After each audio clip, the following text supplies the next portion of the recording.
السيد أحمد خورشید. بسم الله الرحمن الرحیم. پەرلەمانتارێکی کۆمەڵی ئیسلامی لە پەرلەمانی عێراق ڕای دەگەێنێت حکومەتداری و سیاست بە بەیاننامە ناکرێت و ناڕات بەڕێوە. کۆمەڵێک کێشە و گرفتەیە گەر چارەسەر نەکرێت ئەوە هەرەسێنانی حکومەتی هەرێم حتمیە. ئەحمەدی حاجی ڕەشید ئەندام پەرلەمانی عێراق لە فراکسیۆنی کۆمەڵی ئیسلامی لە نووسینێکدا کۆمەڵێک داتا و ئاماری ورد لەبارەی کێشەی سیاسی و ئابوووریەکانی بەردەم حکومەتی عێراق و حکومەتی هەرێم دەخاتە ڕوو.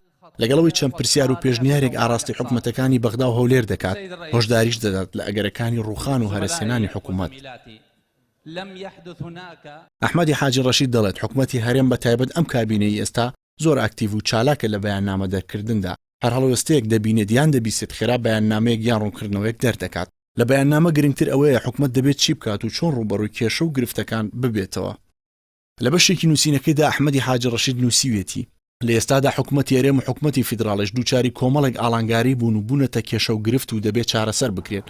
ئەگینا هەرەسێنانی حتمیە ئەو کاتەش پەشیمانی دادی کەس نادات.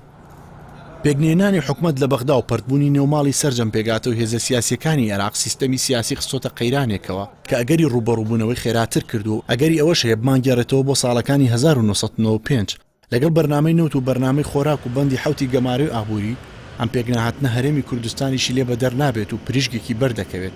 هەروە لە هەرێمی کوردستان کێشە و گرفتەکانی نێوان هێزە سیاسیەکان خەریکە دەمانبنەوە بۆ گرت لێگرتن و کەپکی حەمەد ئاغا بۆیە دەڵێن تۆمەتبارکردنی هێزەکانی هەرێم پاشە ڕۆژی ڕوونی نابێت.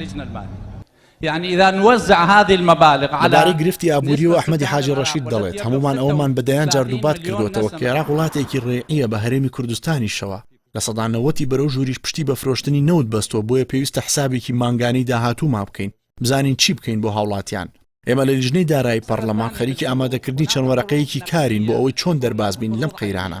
ناوبراو لە بەرپرسانی باڵای هەرێم و حکومەتی هەرێم دەپرسێت لە ساڵی 2013 بۆ ماوەی 7 ساڵە یاسای بودجەتان نییە و بەخۆشتان دەڵێن حکومەت. ئەو پەرلەمانتارەی عێراق دەپرسێت بەپێی ئامارەکان ئەگەر عێراق مانگانە بەتەنها بۆ موچە پێویستی بە 2 ملیار و 986 میلیۆن و کەسرێک هەبێت مانگانەش کەمتر لە ملیارێکی دەست بکەوێت دەبێت چی بکات؟ ئەگەر حکومەتی هەرێم بە قەولی خۆتان بڕی ملیارێکتان دەوێت بۆ موچە ئەوە چی دەکەن؟ ئەحمەدی حاجی ڕەشید لەگەڵەوەی ئۆفەرەکانی بەردەم عێراقی بۆ دەربازبوون لە قەیرانەکان شی کردوێتەوە بەڵام جەختی لەوەش کردوێتەوە کە عێراق بە هیچ شێوەیەک دەست بۆ موچە نابات. بۆ موچەی فەرمانبەرانیش پێویستە حکومەتی هەرێم بیر لە بڕین و کەمکردنەوەی موچە نەکاتەوە.